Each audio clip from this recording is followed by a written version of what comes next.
Hello everybody and welcome to the channel. So in today's video, I do want to talk about the match between FC Barcelona and Cadiz. And in this game, Barcelona has tied against Cadiz 0-0. There were no goals in this game. Yes, ladies and gentlemen, it was another poor performance and flat performance coming from Ronald Koeman's FC Barcelona. Many of us were actually expecting for Koeman to actually deliver results against Cadiz because we needed 3 points. The fact that we're losing 3 points against Granada, the fact that we're losing 3 points against Cadiz, this is unacceptable. We're supposed to be winning these games before the match even started, but now we are here. Now we are in a position where before we face teams like Cadiz, Granada, Levante, we actually pray or hope that Barcelona can come out with 3 points. We're now in that position. A few months ago, or maybe even a few years ago, the game was already won, but now Barcelona has dropped to such a level where we do question if we're actually going to be able to win this game, yes or no. But before we go into that topic, I do want to talk about the OneFootball app. The OneFootball app is considered as the best football app you could find within the App Store. If you want to look at the latest player stats, team stats, how your team is currently performing during the league or in the Champions League, all of that is going to be compact into one app. And the best thing from all of this is that if you are in the UK, the OneFootball app is going to officially start showing La Liga highlights. So if you do support Real Madrid, Atletico Madrid, FC Barcelona, the highlights is going to be there within the OneFootball app. The link is going to be in the description box down below. You would also be able to support this channel, but now let's get back into the video. So I'm not going to go into full detail regarding this match. What I do want to talk about in this video is actually talk about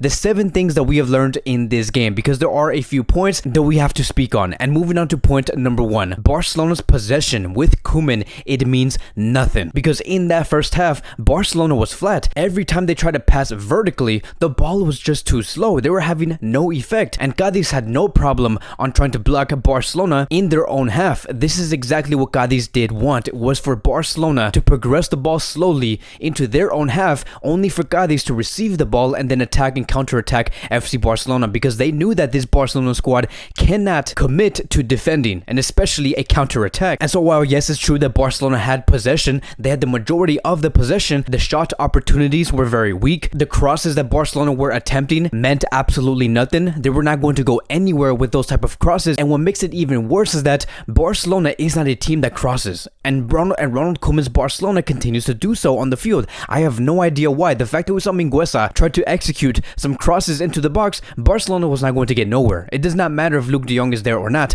That basically means that you are not following the style that Barcelona should be playing. We're playing a completely different game to what Barcelona was playing about 2 or 3 years ago. And those were simply the only 2 answers that Barcelona had. It was basically either Memphis Depay trying to score from outside the box or sending a cross into the middle of the box only for Luke de Jong to pick it up, and that's about it. But none of them came out effective. Barcelona looked like they had no answers. Moving on to point number 2, I do want to say congratulations towards Gavi. Gavi has started in this game for the first time in his professional career. Gavi literally just turned 17 about a month ago, and now that we're seeing him today debut for Barcelona for the first time in La Liga, this is a real winner, and Gavi continues to show why he is a winner. Because in this game, if someone could actually just make a compilation video about Gavi working in tight spaces, I would be very happy, because Gavi right now, he is the definition of working within tight spaces. He is just not affected by the high press. You can press him all you want, whether it's the Germans or the French or the English. It could be wherever and whoever and whatever league. Gavi will be very accustomed to that press. Gavi loves to work with the ball in those tight spaces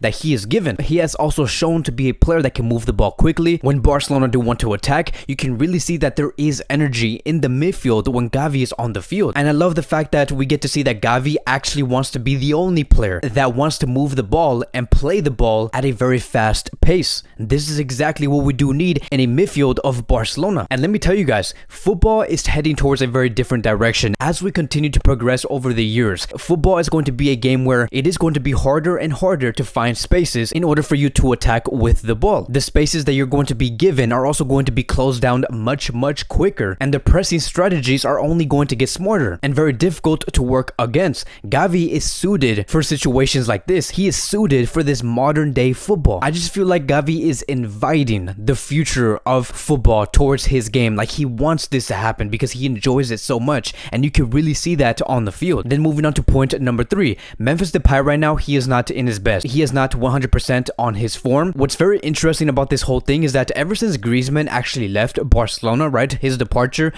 to Atletico Madrid, Memphis Depay has never been the same. Now, I'm not saying that Griezmann is a player that we wish we had at Barcelona and that we miss him and that we need him, that Griezmann is the savior of Barcelona. I'm not saying that. I'm just saying that when it came to Memphis and Griezmann, they complemented each other very, very well. And now seeing that these two have been disconnected, Memphis is not being as efficient as he used to be on the field like before. So it's almost as if we can say that Memphis is actually missing a player that can connect with him very well, because we haven't seen anything coming from this player when it comes to goals and assists, and he was doing very well during his debut, and we haven't seen that killer Memphis that takes down players inside the box. All of this has went away ever since Griezmann left FC Barcelona. So what I do believe the solution is for Memphis to gain his form again would be for a player like Ansu Fati or maybe even Pedri to go back onto this pitch and work with Memphis, to work on those 1-2s, to understand what Memphis wants to do, because then we will get that killer Memphis that we once knew. But as of now, he is not 100% on form. Moving on to point number 4, and that is going to be about the management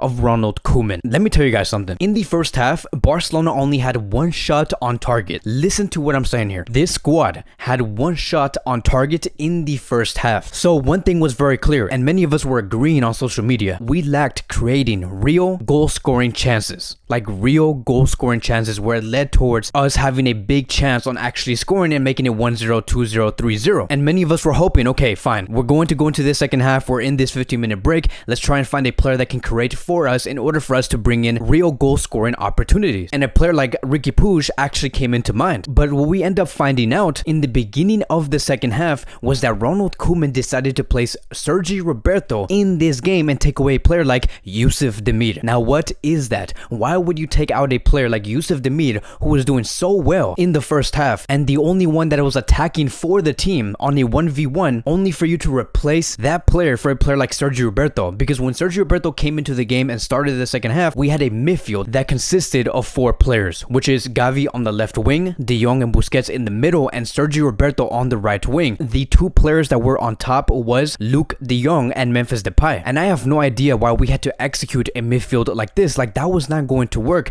What would have worked was to put Riqui Puig in for a player like Busquets and putting Frankie De Jong in the central defensive midfield position, and that way we could have Riqui Puig and Gavi as the interiors, with Coutinho on the left wing, Memphis Depay as the striker, and Demir on the right wing. That would have been the best starting 11 for the second half. But you know why Sergio Roberto came into this game? You want to know the real reason on why Koeman placed Sergio Roberto for Yusuf Demir is because he wanted to be defensively prepared. Like, yes, Koeman wanted to be defensively prepared, just like how he did in the game against Granada, PSG, Bayern Munich. Ronald Koeman was actually preparing for Cadiz to actually attack FC Barcelona. And you know what happened in the first minute of the second half? On the 45th minute, Cadiz had the ball, they had possession, they were attacking Barcelona, and Barcelona was sitting back in a 4-4-2, and Negredo saw a big chance against Ter Stegen, and Barcelona almost conceded a goal after sitting back on a 4-4-2. And so again, the solution was this: we needed this team to create more chances because Barcelona really needed to score. But the fact that we saw Koeman do the exact opposite is like, you're not the coach of FC Barcelona. You can't see the problems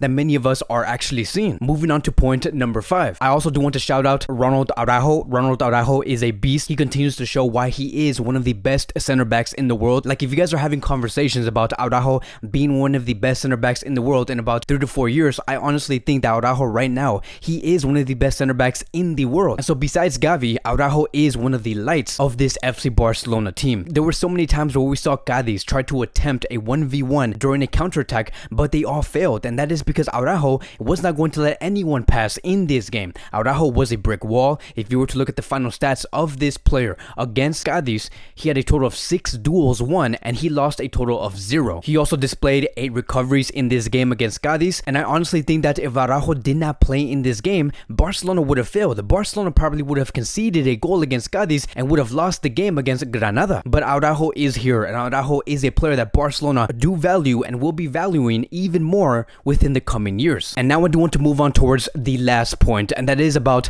Joan Laporta needs to act extremely fast, because the fact that we continue to have Ronald Koeman sit on that bench during these games in a very critical season where Barcelona do need to bring in the results, it is unacceptable. Joan Laporta had so many chances to actually sack Ronald Koeman, like after the match against Bayern Munich, after the match against Granada, but we are still sitting here today with Ronald Koeman in this bench. And again, I am nobody equality when it comes to who should be fired, who should be sacked, who should be coming into this squad, but some things are so clear. Some things are just too 100%, and certain decisions do have to be made. And this tie against Cadiz, it is giving you another opportunity to actually say, this is the reason why we have to let you go. And I'm going to give you guys an image to show you guys exactly what I am talking about. Barcelona tied against Cadiz 0-0. Barcelona had a total of 68% possession. Now, why are we still seeing a team like Cadiz, who does not have the exact same quality like Barcelona, have more total shots than Barcelona? Why does Cadiz have a equal amount of chances created compared to FC Barcelona? Why does Cadiz have more big chances than Ronald Koeman's FC Barcelona? Why is this the case? This is a Barcelona team that is very uninspiring. This is a Barcelona team that's very flat. This is also a team that cannot compete against one of the top elite teams. And please don't give me the excuse that Barcelona had 10 men on the field, which is the reason why they could not score. If you're going to give me the excuse and to try and convince me that Barcelona only tied because it was a 10v11, that is going to be a horrible excuse, because you're going to tell me that you can't get players like Coutinho, Gavi, Nico, Riqui Puig, De Jong, Memphis, Demir to perform at 100% and get the most chances against Cadiz. You're going to tell me that you can't get a good result with these type of players? There's just excuses. And we continue to waste more time as we go by every time Koeman continues to be the coach of FC Barcelona. We're not going to be getting nowhere. And the fact that Koeman also does want to say, and I just saw this, right? Koeman did say this in the post-match press conference. We have said that we must try to win games and titles, but we must also see the squad we have and the players that we do lack. We lack 7 players who can be starters in this team. Again, these are excuses. Excuses because you do not want to admit that you can't maximize the players that you currently do have. You can't tell me that the only reason why we came out with a poor result is because we missed on 7 players. When you already had Demir, Gavi, Memphis Depay, De Jong, and many other great world-class players. Like how much disrespect are you going to put towards the players